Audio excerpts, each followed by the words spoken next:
Adam Zundel of the Mountain East Conference here with senior defender from West Virginia Wesleyan, Ritchey. Rachel, how are you this afternoon?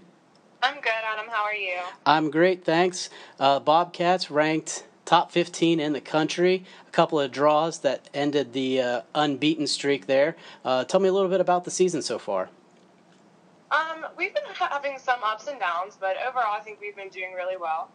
With the last two games, I think that we've still been playing very well. It's just been that last final ball actually getting it into the net that's been our problem. We've still been out shooting teams, and we've been playing confidently, but sometimes we have little lapses where we should put the ball in the back of the net, and we just haven't. So I think that's been a little bit of the downfall the last couple of games. How have you seen teams approach you, and do you think that they're going out of their way to maybe slow you guys down, kind of get behind the ball and defend a lot?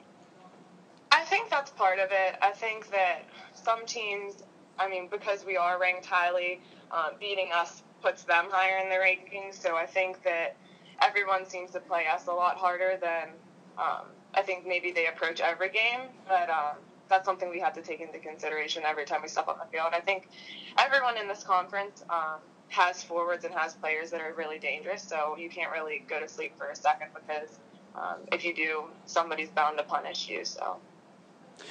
Let's go back a little bit to last season. Notre Dame won the regular season and edged you in the finals of the tournament, but then you guys got on the better end of it in the NCAA tournament. So tell me a little bit about the motivation for this year and trying to regain that Mountain East Conference championship, but also how much confidence you gained in that NCAA tournament that included a win over the number one ranked team in the country. Yeah, actually, I think that that's a lot of our inspiration because we came from probably a lot of low points last season with, we lost to Urbana 1-0 on a free kick, and that was probably the lowest point in the season, and then we went into the Mountain East Conference Championship and lost to Notre Dame probably with about 3 or 4 minutes left in the game. So we were playing these games that we were really fighting hard and outplaying teams, but we were kind of beating ourselves. And then when we got that open bid into the NCAA tournament, we really realized like anything's possible. We can still make an impact and kind of leave a legacy behind. Me coming from the senior class last year and kind of having a second chance at another senior year, I know the seniors last year really wanted to leave an impact behind before they left, and making it into the Sweet 16 and really proving to people that we were a dangerous team, though we had some inconsistencies in the season, that we were kind of a force to be reckoned with too. And I think that coming into this season has how far we made it last year kind of left an imprint on the seniors that we have this year and the younger players that saw us working so hard last year, and just it gave them that inspiration that even though that we didn't win the regular season last year, anything was possible. And to just work through those little inconsistencies and the downfalls that we did have, and we could still make it somewhere and make a name for ourselves. I know there's probably a fine line, but how do you play with confidence but also play with a bit of humility that, soccer is a very, fragile game. So how do you kind of balance that? You guys did have that successful postseason run last year, so you've got that confidence, but at the same time, as you said, there are a lot of great players can punish you once, and then, then the game's over. I think that confidence kind of, we rely a lot on each other, and we may have players that are better than other players, but it's the fact that we kind of reinforce that everyone needs to have each other's back through every play, through every third of the field, whether it's defense, offense, transition to defense. We just have to have every area covered and have each other's back through it all, I think. And even though we have little lapses, it's the other people that we have behind us to kind of support us and keep the game flow going. I think one of the things that works to our advantage is we hold each other really accountable for the things that do happen on the field, and so we're trying not to be negative whenever problems do happen or mistakes, but having confidence in each other, I think, is one of the biggest parts of it. Tell me a little. You talked about it just a second ago about that second chance at a senior year. Tell me a little bit more about that. Well, when I redshirted my sophomore year, I kind of always had in mind that um, I wanted to kind of finish out my fifth year, that it was an opportunity. I mean, not only to continue schooling, and now I'm starting my MBA, so I'm starting my graduate degree and also having the opportunity to play, so it kind of took my education farther, but I'm really... Um, coming into this program, I'm really involved with it, and it's kind of something that I'll never let go. So having an extra year to play was kind of just a bonus for me.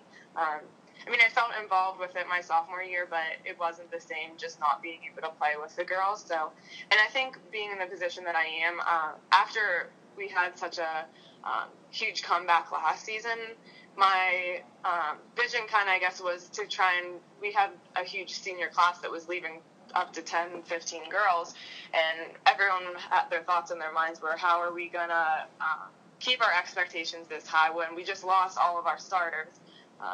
So me coming back was kind of just in my mind, it was, I can help get the program back on track and keep it up to the level that we left off on by guiding the younger players, and I think that was one of the reasons Patrick really was really happy that I'd still be around, but just to keep everybody playing up to the standard that we know we can, and not to play less of our potential. But I think having me around just really kept the bar up for the rest of the team. So I think that's part of it.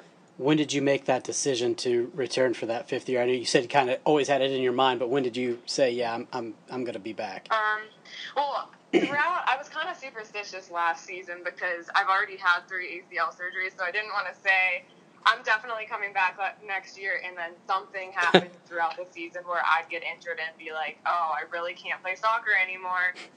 So I think once I made it through the season healthy again, with no problems, I then decided, yeah, I'm going to come back and play. I talked with my parents about it, talked about it financially.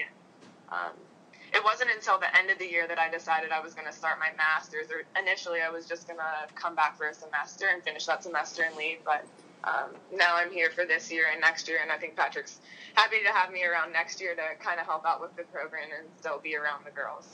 So you get 2 senior days then, right? Yeah. No one's going to accuse you of double dipping on that one? Yeah. All right, we have some quick hitters here, so be ready. First things that come to your mind, okay? Oh, gosh. they're, trust me, they will be bad. All right, what's your favorite home-cooked meal? Probably spaghetti. Are you team Android or team iPhone? iPhone. Definitely. We have a huge group message for our team that everybody texts into, and I don't think anybody on our team doesn't have an iPhone. Wow. Out of the 40 girls, yeah.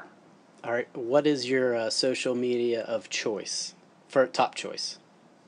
I think I would say Instagram, because I used to be into Facebook, but now Facebook, I think I've moved into just using it for pictures, and Instagram's probably my go-to that everybody posts pictures to on a daily basis. So I think when parents started moving into Facebook is when the kids left. Yeah, probably. What's your favorite class that you're either taking now or have had there at Wesleyan?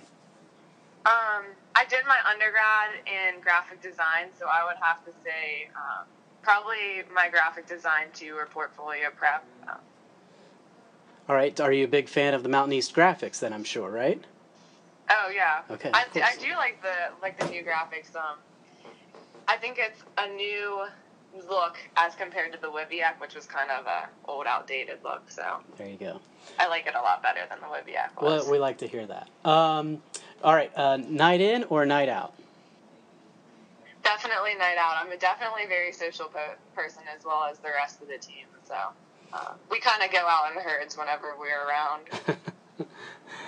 All right. Well, I think that is all I have for you on those. We'll wrap it up, though, with one more question. A couple of important conference games coming up.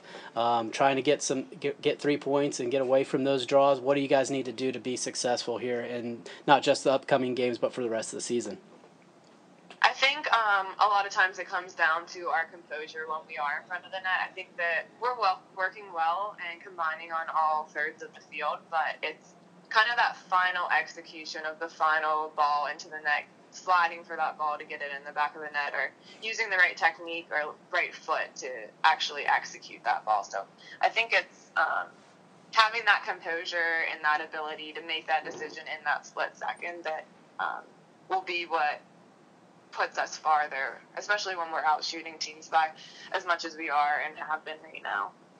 All right, Rachel Ritchey of West Virginia Wesleyan, thanks so much for being with us. Appreciate it. Thank you.